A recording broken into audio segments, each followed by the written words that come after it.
भारत माता की, भारत माता की।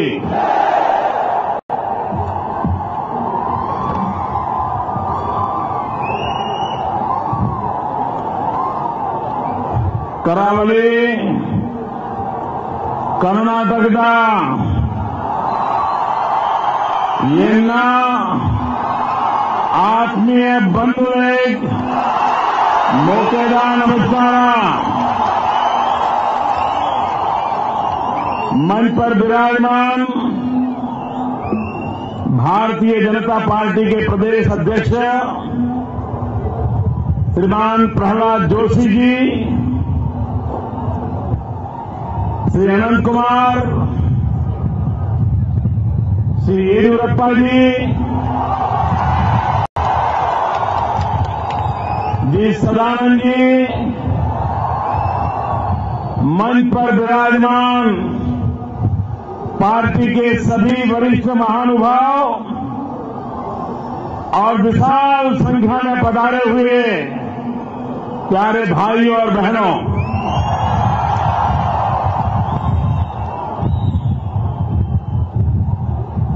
कुछ महीने पहले इसी मैदान में मैं आया था, लेकिन वक्त वक्त की बात है। उस दिन मैदान भरता नहीं था और आज मैदान में जगह नहीं है।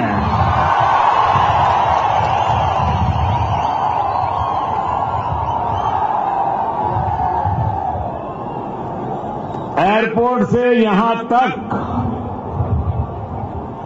रास्ते के दोनों तरफ मैंने ह्यूमन वॉल देखा है। आज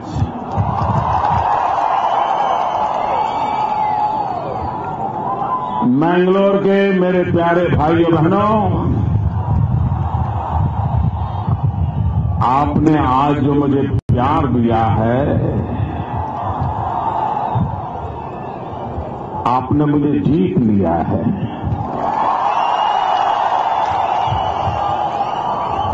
आपने मुझे अपना बना दिया है।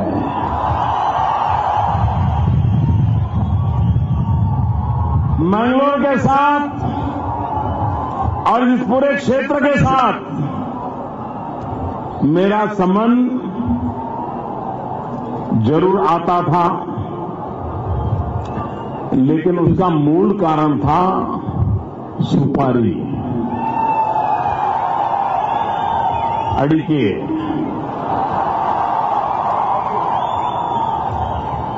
जब जब यहां किसानों पर संकट आता था, अड़िके के दाम गिर जाते थे, तो एक डेलीगेशन जरूर गुजरात आता था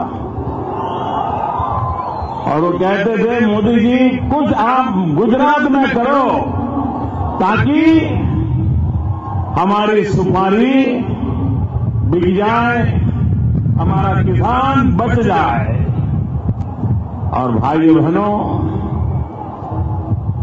यहां के भाजपा के नेता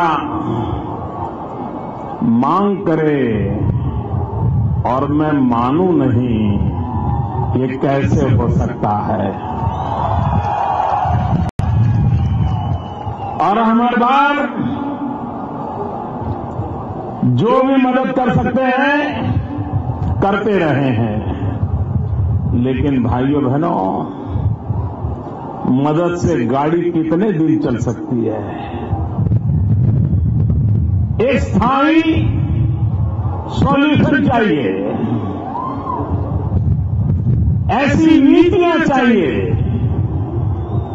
ऐसी व्यवस्था चाहिए ताकि मेरे यहां के किसान को हर सीजन के बाद अड़िके का क्या होगा, अड़िके का क्या होगा, किसान बचेगा कि नहीं बचेगा, यही उनको अगर टेंशन रहता है तो भाइयों बहनों, हमारा किसान कहां जाएगा। और इसलिए मैं आपको वादा करने आया हूं, भाइयों बहनों, हमारे देश में मूलभूत रूप से कृषि क्षेत्र के संबंध में कोई स्ट्रेटेजी नहीं है, कोई प्राथमिकताएं नहीं है। प्रायोरिटी किसकी हो, कैसे हो, एक राज्य एक तरफ जाता है, दूसरा राज्य दूसरे तरफ जाता है, और दिल्ली के लोग राज्यों के आंकड़े इकट्ठे करने के सिवाय कुछ करते नहीं है। भाइयों बहनों, अगर भारत कृषि प्रधान देश है, अगर भारत गांवों का देश है, अगर भारत के गांवों को समृद्ध बनाएंगे, अगर हमें देश के अर्थतंत्र को गति देनी है, तो गांव के लोगों का परचेजिंग पावर बढ़ना चाहिए। अगर गांव के लोगों का परचेजिंग पावर बढ़ता है, अगर गांव के लोगों की खरीद शक्ति बढ़ती है, तभी इकोनॉमी तेज गति से चलती है। लेकिन गांव के व्यक्ति का परचेजिंग पावर कैसे बढ़ेगा अगर उसके जेब में पैसे ही नहीं है? तो बेचारा खरीदी क्या करेगा? और इसलिए गांव हो, गरीब हो, किसान हो, ग्रामीण कामगार हो, गांव के छोटे छोटे कारीगर हो, उनकी आर्थिक उन्नति पर योजनाबद्ध रूप से बल देने की आवश्यकता होती है। और तभी गांव खड़ा होता है, तभी गांव की खरीद शक्ति बढ़ती है, और जब गांव की खरीद शक्ति बढ़ती है, तभी तो शहर में चेतना आती है, तभी तो शहर में जान आता है, तभी तो शहर आर्थिक रूप से प्रगति कर पाता है। और इसलिए विकास की उन मूलभूत बातों पर ध्यान केंद्रित करने की आवश्यकता है। हमारे यहां का किसान पेपर की खेती करता है, काली मिर्च, कन्नड़ में क्या बोलते हैं?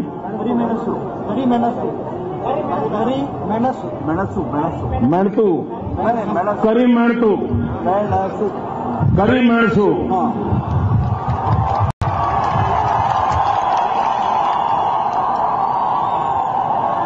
भाइयों बहनों, कभी आपने सोचा था मेरे किसानों ने कि आपके करी मेणसू का क्या उपयोग होगा? कभी सोचा था? आपको तो इतना ही पता था ना, कोई मिर्च मसाले में काम आता है, दवाइयों में काम आता है। ये कांग्रेस वालों की कमाल देखो, इन्होंने इसका उपयोग पार्लियामेंट में कर दिया।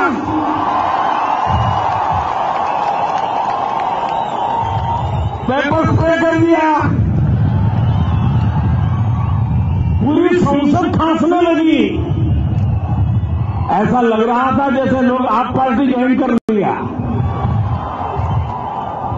पूरी पार्लियामेंट खांस रही थी, आंखों से पानी निकल रहा था। मैंगलोर के इस इलाके के किसानों ने कभी सोचा नहीं होगा कि सुपारी के मुद्दे पर तो पार्लियामेंट को समय नहीं है, लेकिन काली मिर्च उनके काम आ गई, ये तो उनके ध्यान में आया होगा। भाइयों बहनों, एक कांग्रेस पार्टी इतने सालों से लोगों की आंख में धूल झोंकती थी। अब कांग्रेस पार्टी ने पार्लियामेंट से मिर्ची झोंकने का काम आरंभ किया है। वो आंख में अब मिर्ची छिड़कना शुरू किया है।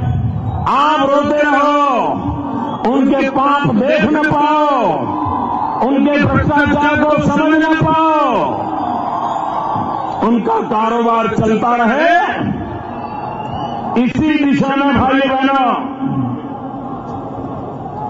कांग्रेस पार्टी देश को तबाह कर चुकी है, लेकिन अगर कोई उनको ललकारता है तो उसको सहन नहीं कर पाते हैं। कोई उनका जवाब मांगता है तो जवाब देने की बात छोड़ो, उसको जेल भेजने के कारनामे करते हैं। जिस प्रकार से संस्थाओं का दुरुपयोग करते हैं, हर नेता के पीछे सीबीआई लगा देते हैं और आए दिन सीबीआई का डर दिखाते रहते हैं। उनको लगता था बाकी नेता जैसे डर जाते हैं, वैसे मोदी भी सीबीआई से कांप जाएगा। लेकिन उन्हें मालूम नहीं था, उन्होंने रॉन्ग नंबर लगा दिया। लेने के देने पड़ जाएंगे, लेने के देने पड़ जाएंगे। और यहां भी अभी तो नई नई सरकार बनी है और कर्नाटक बीजेपी के कार्यकर्ता अगर जनता की आवाज को बुलंद करें तो उनको भी भिन्न भिन्न धाराओं में फंसाने के कारनामे चल रहे हैं। भांति भांति के एक्ट लगाए जा रहे हैं और उनकी आवाज बंद करने की कोशिश हो रही है। अभी केंद्र के नेता यहां आए थे, लोकतंत्र की बड़ी बड़ी बातें सुना के गए और मैं मानता हूं कि आपको भरपूर मनोरंजन मिला होगा 2 दिन।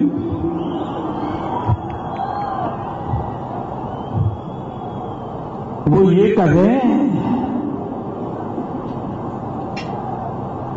कि कांग्रेस पार्टी में कोई हाई कमांड होता ही नहीं है, तो फिर कमांड कौन करता है, कहां से होता है? हिंदुस्तान की जनता के आंख में कब तक मिर्ची झोंकते रहोगे? ये जनता है, सब कुछ जानती है। आप गुमराह करने के लिए कितनी बातें क्यों न बताओ, लेकिन सामान्य मानवी भली भांति इस बातों को जानता है कि आपके कारनामे क्या है।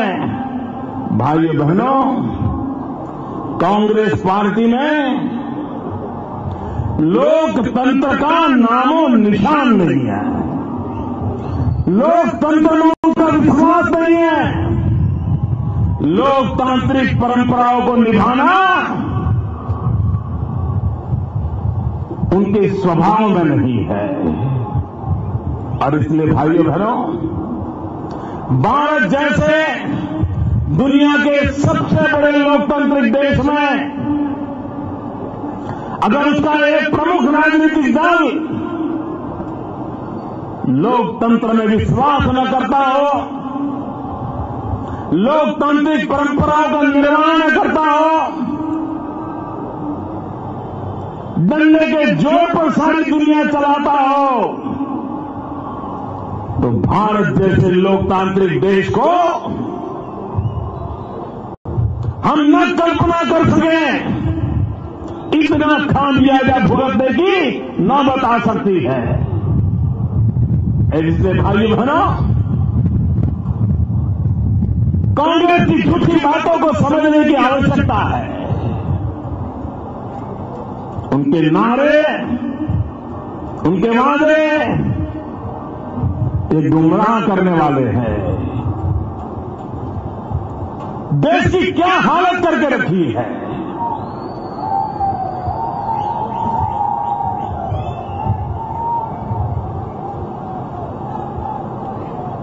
आर्थिक रूप से देश दिवालियेपन में डूब चुका है, नौजवान बेरोजगार है, किसान आत्महत्या कर रहा है, माताएं बहनें अपने शील की रक्षा के लिए, आत्मसम्मान के लिए तरस रही है। बूढ़े मां बाप दवाई के बिना जिंदगी और मौत के बीच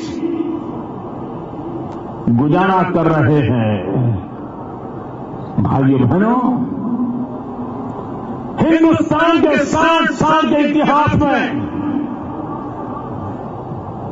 ऐसा दशक कभी देश ने देखा नहीं है जो ये डेकेड हमने देखा, ये दशक देखा है जिसने हिंदुस्तान को हर प्रकार से नीचे गिराया है। देश की तिजोरी साफ कर दी है, गरीब महंगाई में मर रहा है और पहली बार एक सरकार भ्रष्टाचार में इतनी लिप्त हो, चारों तरफ हर दिन भ्रष्टाचार के गंभीर आरोप लगते हो और सुप्रीम कोर्ट बार बार उनके सर पे डंडे मारती हो, उसके बावजूद भी न इनको देश की परवाह है, न लाज है, न शर्म है, न जनता का भला करने की रत्ती भर की इच्छा है। और इसलिए भाइयों बहनों, आज कांग्रेस पार्टी देश के लिए बोझ बन गई है। इस बोझ से मुक्त होना ही हिंदुस्तान को विकास और प्रगति की गारंटी देता है। और तभी मैं कहने आया हूं, कांग्रेस मुक्त भारत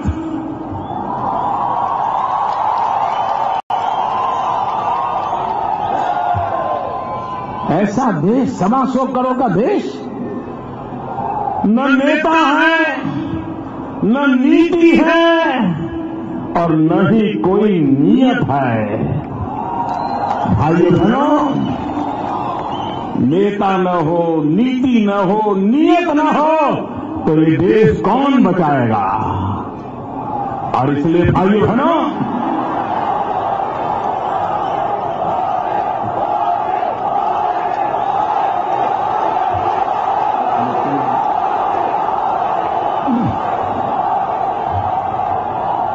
पानी पड़ा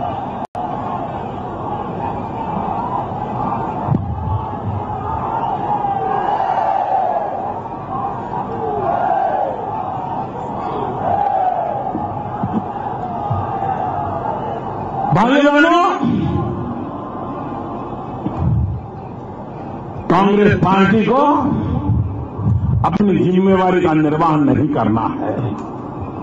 यह हमारा मैंगलोर, कभी कभी मुझे लगता है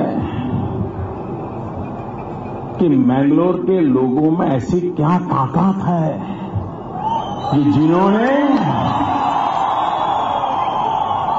देश को इतनी बैंक दी,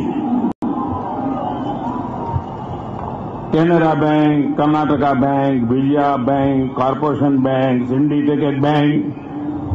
भाइयों बहनों, हमारा और आपका बड़ा कुछ विशेष नाता है। आप बैंक खोलते हो और हम बैंक की तिजोरी भरते हैं, गुजरात वाले।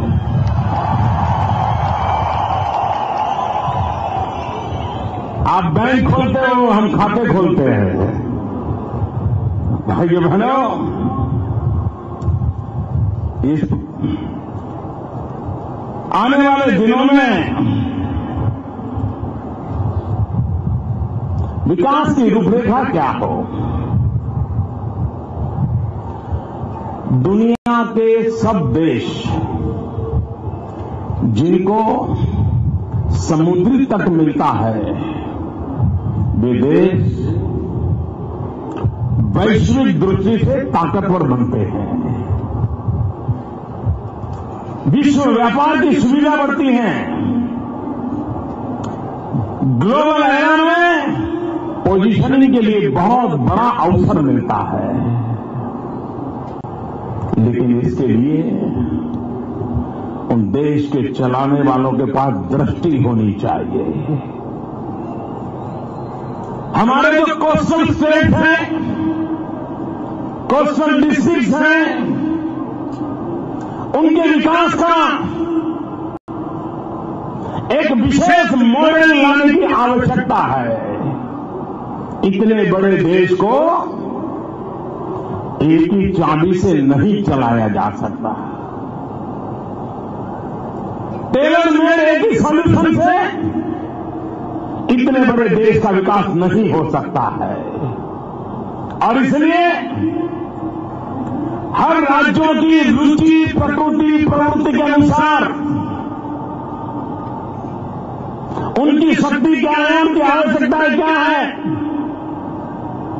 उनके सपने कैसे हैं, उनके संसाधन कैसे हैं, उन सारी बातों का अंदाज करके विकास की रणनीति तय होनी चाहिए। भाइयों बहनों, क्यों न हमारे सभी कोस्टल स्टेट उनका स्वतंत्र रूप से विकास की चर्चा क्यों न हो।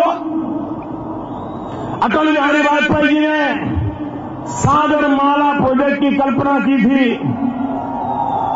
अगर वाजपेयी जी की 2004 में सरकार बनती तो सागरमाला प्रोजेक्ट के तहत हिंदुस्तान के सभी तटीय राज्यों को, कोस्टल स्टेट को, सभी बंदरों को एक साथ जोड़ करके विकास की नई अवधारणा खड़ी करते।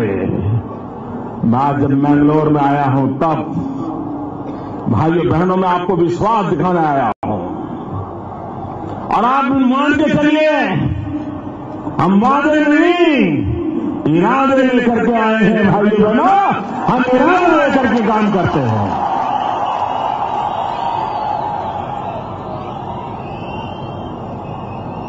पोर्ट डेवलपमेंट समय की मांग है। पोर्ट लेड डेवलपमेंट के मॉडल को विकसित करना चाहिए। सिर्फ पोर्ट डेवलपमेंट एक बहुत सीमित सोच है। पोर्ट लेड डेवलपमेंट यही हमारे तटीय राज्यों को एक नई आर्थिक गति दे सकता है। और जब मैं पोर्ट लेड डेवलपमेंट कहता हूं तो मैं उस इंफ्रास्ट्रक्चर के निर्माण को प्राथमिकता देता हूं जहां हमारे तटीय क्षेत्रों को रेल कनेक्टिविटी हो, रोड कनेक्टिविटी हो, एयर कनेक्टिविटी हो, उत्तम से उत्तम इंफ्रास्ट्रक्चर बंदरों के साथ जुड़ा हुआ हो। इतना ही नहीं, कोल्ड स्टोरेज का नेटवर्क हो, वेयर हाउसिंग का नेटवर्क हो, और ह्यूमन रिसोर्स डेवलपमेंट के लिए सामुद्रिक जीवन के साथ जीने वाले लोगों के लिए जिस प्रकार का ह्यूमन रिसोर्स डेवलपमेंट चाहिए वैसी इंस्टीट्यूशंस होनी चाहिए। जो समुद्र के साथ खेलता है, बंदरों की मैनेजमेंट का विषय हो, बंदरों के ट्रांसपोर्टेशन का विषय हो, बंदरों पर आने वाले जहाजों को रिपेयरिंग का काम हो, सारा ह्यूमन रिसोर्स डेवलपमेंट उस प्रकार से हो ताकि बंदरीय क्षेत्र के लोगों को रोजगार मिले। भाइयों बहनों, पूरे विश्व में फिश का बहुत बड़ा मार्केट है, वैश्विक मार्केट है। क्यों न हम मोस्ट मॉडर्न टेक्नोलॉजी से भरे हुए आधुनिक से आधुनिक फिश हार्बर क्यों न बनाए। हमारे मछुआरे भाइयों बहनों को अच्छे से अच्छी रोजगारी मिले, अच्छी उनकी आय बढ़े, वे भी आधुनिक रूप से फिशिंग के क्षेत्र में पदार्पण करें। ये व्यवस्थाएं क्यों विकसित नहीं हो सकती है। भाइयों बहनों, मीनूगारा, यानी मछुआरे को मीनूगारा कहते हैं।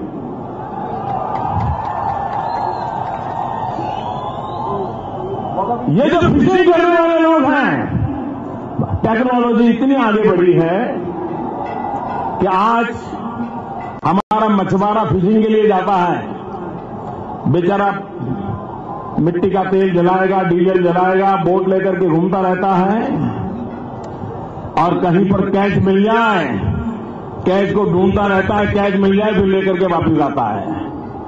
आज हम हमारे मछुआरों को सैटेलाइट टेक्नोलॉजी से एग्जैक्ट एड्रेस दे सकते हैं कि इस दिशा में जाओ, यहां पर कैच पड़ा है, तुम्हें ज्यादा इधर उधर होने की जरूरत नहीं है। भाइयों बहनों, ये प्रयोग मैंने गुजरात में किया है, सफलतापूर्वक किया है और मेरे मछुआरों का समय बर्बाद नहीं होता है। लेकिन भाइयों बहनों, मोगवीरा मेरी आज दोनों काम हो रहे हैं, कन्नड़ भाषा की ट्रेनिंग भी चल रही है।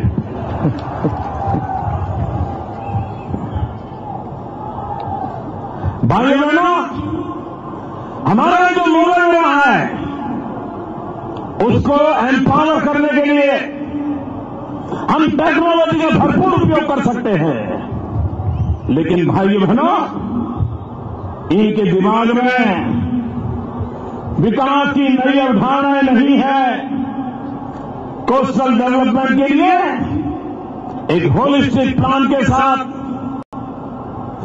हिंदुस्तान के सभी तटीय राज्यों के लिए स्पेशल अटेंशन देकर के विकास की व्यूहरचना के हम पक्ष में है और मैं बताता हूं भाइयों बहनों, इससे लाभ होने वाला है। आप देखिए, ये हमारा दक्षिण कर्नाटका एक प्रकार से बहुत तेजी से अर्बनाइज हो रहा है। हमारे देश का दुर्भाग्य रहा कि हमारी सरकारों ने, दिल्ली में बैठी हुई सरकार ने अर्बनाइजेशन को संकट माना, एक प्रॉब्लम माना। समय की मांग है कि हम अर्बनाइजेशन को अपॉर्चुनिटी माने, एक अवसर माने और अवसर मान करके विकास की योजनाएं करें। क्यों न हम ट्विन सिटी कंसेप्ट को डेवलप करें, क्यों न देश में नए शहरों का निर्माण करें, पोर्ट सिटी हो, मेडिसिटी हो, स्पोर्ट सिटी हो, फाइनेंस सिटी हो, नॉलेज सिटी हो, एक नई इंडिया 21वीं सदी का हिंदुस्तान कैसा हो, इन सपनों को पार करने की दिशा में हर राज्य को हम प्रेरित करें, नई योजनाओं को लेकर के आए, रोजगार के अवसर पैदा होंगे। भाई बहनों, शहरों के विकास की कल्पनाओं को भी हमें पुरानी बातों से बाहर आना पड़ेगा। पहले शहर का विकास यानी रोड बन गए, पानी का नल लग गया, ड्रेनेज हो गया, एयरपोर्ट आ गया, इसी से बात चलती है। भाइयों बहनों, 21वीं सदी के हमारे इंफ्रास्ट्रक्चर का रूप बदलना होगा। हमें हमारे नागरिकों को सिर्फ रेल नेटवर्क देंगे चलने वाला नहीं है, रोड नेटवर्क देंगे चलने वाला नहीं है, सिर्फ एयरपोर्ट दे देंगे उससे चलने वाला नहीं है। उसकी क्वालिटी ऑफ लाइफ में चेंज चाहिए और अगर क्वालिटी ऑफ लाइफ में चेंज होना है तो ऑप्टिकल फाइबर नेटवर्क पर बल देना पड़ेगा, वाटर ग्रिड पर बल देना पड़ेगा, गैस ग्रिड पर सोचना पड़ेगा। हमने विकास के लिए एक आधुनिक इंफ्रास्ट्रक्चर के मॉडल को लेकर के हमारे शहर की सुविधाओं को, वहां की क्वालिटी ऑफ लाइफ में चेंज कैसे आए, उस पर बल देकर के आगे बढ़ना होगा। मैं हैरान हूं, कर्नाटक के पास बिजली में करीब 20-22% की कमी है। बिजली रेगुलर मिलती है आपको? 24 आवर बिजली मिलती है। अब आपका अंधेरा जो दूर नहीं कर सके, वो आपकी जिंदगी में उजाला कहां से लाएंगे?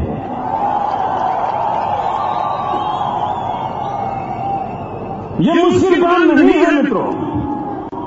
गुजरात के पास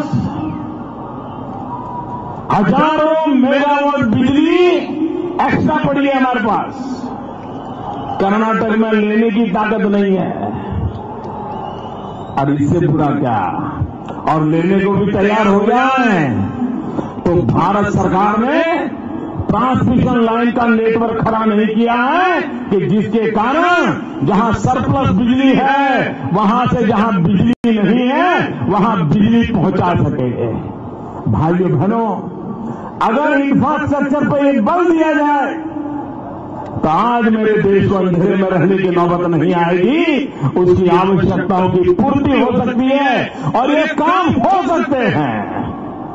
और भाइयों बहनों, यही तो हमारा इरादा है, यही तो हमारा नेक इरादा है, यही तो हमारा पक्का इरादा है कि हमें बदलाव लाना है, हमें लोगों की जिंदगी में बदलाव लाना है, उनकी आवश्यकताओं की पूर्ति हो, उस पर बल देकर के हम नई नई ऊंचाइयों को पार करना चाहते हैं। भाइयों बहनों, हमारा कर्नाटका आईटी को लेकर के सारे दुनिया में मशहूर हुआ।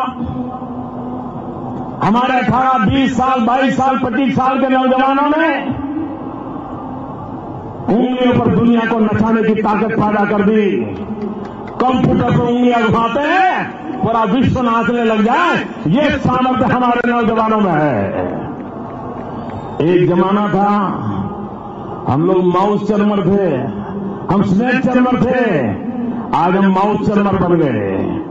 कंप्यूटर का माउस चलाते हैं, दुनिया को डुलाते हैं, ये ताकत हमने पैदा की। लेकिन भाइयों बहनों, ये सोचने की आवश्यकता है, हम दुनिया की तुलना में कहां खड़े हैं।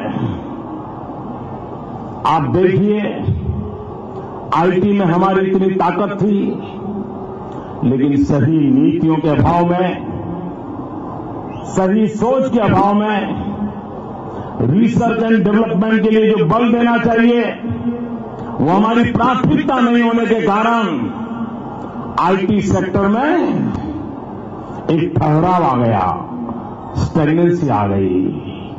एक प्रकार से हम लो एंड में ही टिके हुए हैं। रोजगार मिल जाता है, कमाई कर लेते, चलता है। हिंदुस्तान की भी आवश्यकता है। और जब मैं कर्नाटक की धरती पर आया हूं, मैं कर्नाटक के नौजवानों को आह्वान करता हूं, ये लो एंड आईटी लंबे अरसे तक दुनिया में हमारी जगह नहीं बनाएगी। हमारे लिए समय की मांग है कि हम हाई एंड की ओर आगे बढ़े। कभी सोचो, ये सॉफ्टवेयर, ये सारी दुनिया की चीजें, कोई गूगल की बात करे, गूगल हमारे देश में क्यों ना हो, माइक्रोसॉफ्ट हमारे देश में क्यों ना हो, क्यों हमारे नौजवान हाई एंड टेक्नोलॉजी की दिशा में क्यों न बढ़े।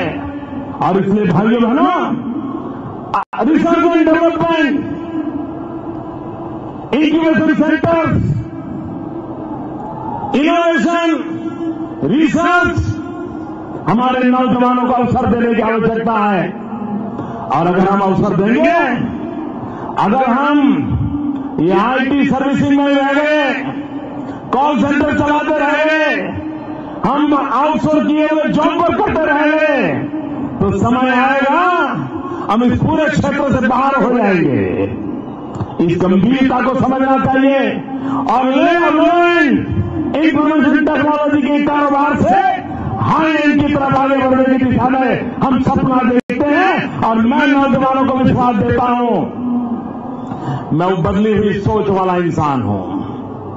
मैं आपके भाग्य को बदलने के लिए टेक्नोलॉजी का भी भरपूर उपयोग क्या हो, उस दिशा में सोचना चाहता हूं। हमारी ये 21वीं सदी की बात जब करें, टेक्नोलॉजी के बिना जीवन नहीं है भाइयों। आईटी, बीटी, ईटी, नैनो ऐसे क्षेत्र हैं जो जीवन पर छा जाने वाले हैं। Information technology, biotechnology, environment technology, nano technology, genetic science, ये सारी बातें जीवन पूरा बदल देने वाली है। समय रहते हुए हम इसमें अपनी जगह बनाएं, हमारे यूथ जो टैलेंट है उसकी दिशा में हम काम करें। भाइयों बहनों, कुल मिलाकर के हमारी मीडियोकर सोच के कारण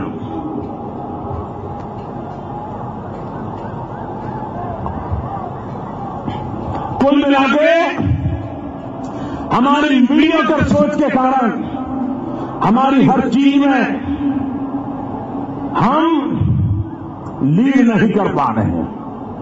अब देखिए, हमारा देश विदेशों से कच्चा डायमंड लाता है, डायमंड कटिंग एंड पॉलिशिंग करते हैं और फिर हम वापिस बेचते हैं।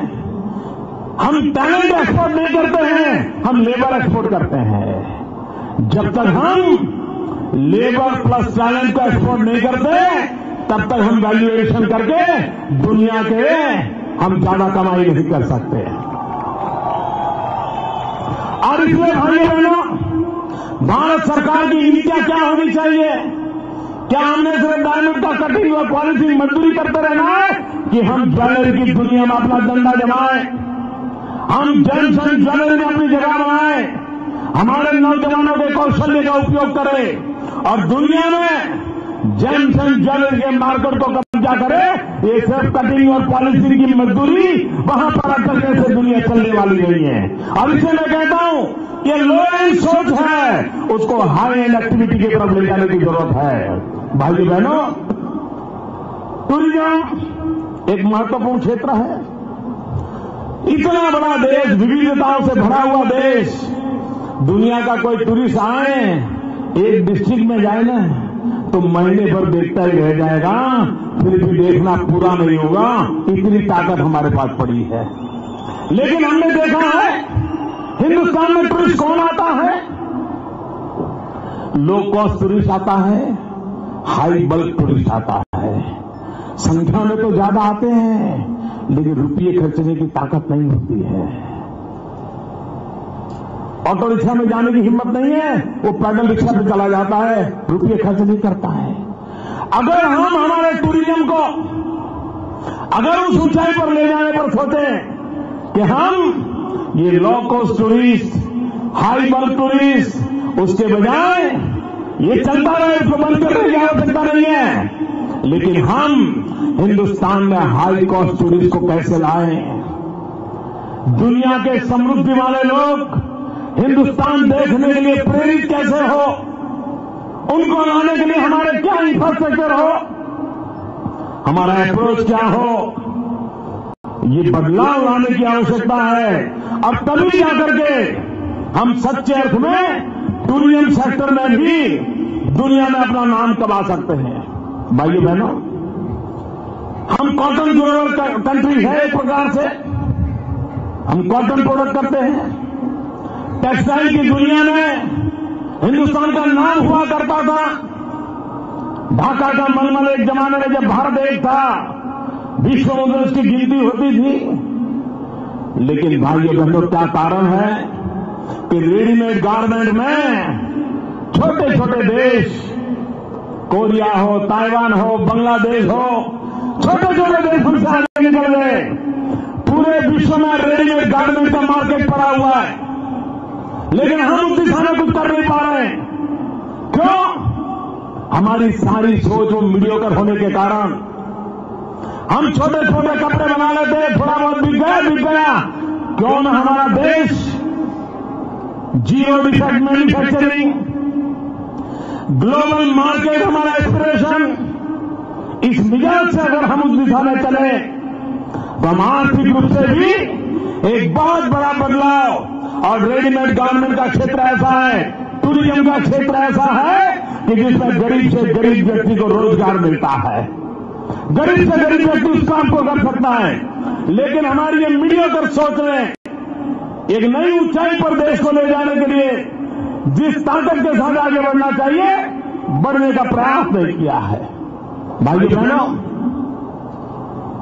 देश का नौजवान बेरोजगार है। हमारे देश को नौजवान को रोजगार मिलना चाहिए, नहीं मिलना चाहिए? भाइयों बहनों, मेरे एक सवाल का जवाब देंगे आप? जरा पूरी ताकत से बोलो तो मैं पूछूं। जवाब देंगे? सबके सब जवाब देंगे? 2009 के पार्लियामेंट में इलेक्शन में कांग्रेस पार्टी ने हर परिवार से एक व्यक्ति को रोजगार देने का वादा किया था। मैं आपसे पूछना चाहता हूं, रोजगार मिला? जरा पूरी ताकत से बोलो ना, रोजगार मिला? रोजगार मिला? ये कांग्रेस ने वादा खिलाफी की गई। ये उनके नेता यहां आए थे, उनको जवाब देना चाहिए कि नहीं देना चाहिए? जवाब दिया? वो इतने अहंकार में भरे पड़े हैं कि वो जनता को जवाब देने के लिए तैयार नहीं है। मित्रों, उन्होंने वादा किया था कि दिल्ली में उनकी सरकार बनेगी, हिंदुस्तान के हर परिवार से नौजवान को रोजगार देंगे। लेकिन वो वादा निभाया नहीं। इतना ही नहीं भाइयों बहनों, जब एनडीए की सरकार थी, वाजपेयी जी का नेतृत्व था, 6 साल के भीतर 6 करोड़ 27 लाख लोगों को रोजगार मिला था। 6 करोड़ 27 लाख लोगों को रोजगार देने का काम किया था। और ये यूपीए सरकार आई, उसने क्या किया? 2009 से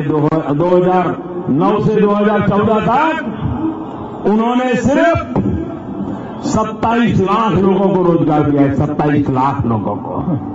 भाइयों बहनों, देश के नौजवान को अगर रोजगार नहीं मिलेगा तो जाएगा कहां? अगर हिंदुस्तान को हमें आगे बढ़ाना है तो हमारा ध्यान हमारे नौजवान पर केंद्रित करना होगा। हमारे नौजवान को रोजगार मिले, ये हमारी प्राथमिकता होनी चाहिए। हिंदुस्तान के 65% नौजवान 35 से कम आयु के हैं। दुनिया का ये सबसे नौजवान देश है। ये करोड़ों करोड़ों नौजवानों के हाथ में अगर हुनर दिया जाए, उनको अवसर दिया जाए, तो हिंदुस्तान का भविष्य बदल सकते हमारे नौजवान। और इसके लिए स्किल डेवलपमेंट पर बल देना चाहिए। दिल्ली सरकार स्किल डेवलपमेंट की बातें करती है, 10 साल हो गए स्किल डेवलपमेंट का उनके पास कोई मॉडल नहीं है, कोई इनिशिएटिव नहीं है, कोई योजना नहीं है। अगर हमारे नौजवानों के पास हुनर नहीं होगा तो रोजी रोटी कहां से कमाएगा? और इसलिए भाइयों बहनों, अगर हमें देश को आगे बढ़ाना है तो हमारे लिए स्किल डेवलपमेंट के मिशन को लेकर के आगे बढ़ना है। भाइयों बहनों, कांग्रेस पार्टी भ्रष्टाचार में डूबी हुई है। हिंदुस्तान में सुप्रीम कोर्ट ने किसी एक सरकार को इतनी बार लताड़ा नहीं होगा जितनी बार सुप्रीम कोर्ट ने ये दिल्ली की और सरकार को और कांग्रेस की सरकारों को लताड़ा है। आए दिन दिल्ली सरकार को सुप्रीम कोर्ट से डरना पड़ता है।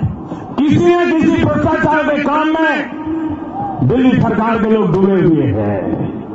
भाइयों बहनों, इस देश को भ्रष्टाचार से मुक्त किया जा सकता है। और ये कांग्रेस पार्टी के नेता, ये कांग्रेस पार्टी भ्रष्टाचार की जननी है।